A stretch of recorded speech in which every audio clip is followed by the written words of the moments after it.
Hariri warns Lebanon faces Arab sanctions risk to return in days.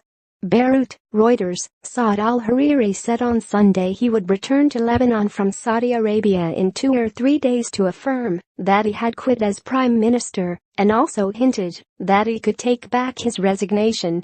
In an interview with a television station that he owns, the Saudi-allied Hariri, Lebanon's most influential Sunni Muslim politician, gave his first public comments since he read out his resignation on television from Riyadh 8 days ago. He said Lebanon was at risk of Arab economic sanctions because of what he described as interventions in Yemen and Bahrain by the powerful, Iran-backed Lebanese group Hezbollah, which is part of the coalition government Hariri has led. Hariri, who has not returned to Lebanon since he declared his shock resignation, said he stepped down for the sake of the Lebanese national interest, repeatedly saying the country must stick by a policy of disassociation from regional conflict. "I am freely in the kingdom, and if I want to travel tomorrow, I will travel. I have a family, and it is my right to protect them," Hariri said of his presence in Saudi Arabia.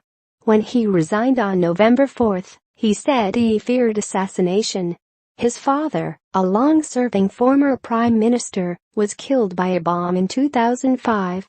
During his interview, he alluded only elliptically to the possibility that he could withdraw his resignation, saying that if he were to rescind it, Hezbollah would have to respect the policy of avoiding participation in regional conflicts. He singled out Yemen, where Saudi-led Arab forces are fighting against the Houthi movement, which Riyadh says is backed by Iran. Hariri's resignation from abroad and the week of silence that followed has destabilized his country, where Sunni, Shiite, Christian, and Druze factions fought a civil war from 1975 to 1990, often backed by rival powers around the region. After Hariri announced his resignation, Saudi Arabia accused Lebanon of declaring war against it because of Hezbollah. The Hezbollah leader on Friday said it was Saudi Arabia that had declared war on Lebanon. Lebanese suspect Hariri's freedom restricted the resignation, and its aftermath have thrust Lebanon back to the forefront of the conflict between Sunni Saudi Arabia and Shiite Iran. President Michel Aoun refused to accept Hariri's resignation unless he tendered it in person in Lebanon. Top Lebanese government officials and senior sources close to Hariri say they believe Saudi Arabia coerced Hariri into resigning and has put him under house arrest. Hezbollah says Saudi Arabia's aim is to destabilize Lebanon. Aoun said on Sunday that Hariri's freedom was being restricted in Riyadh, the first time he publicly declared his belief that Saudi Arabia was holding the prime minister against his will. NL8 and 1NI0OC. Before Hariri's interview, Aoun said Hariri's situation threw doubt over anything that he had said or would say, and his statements could not be considered as an expression of his full free will.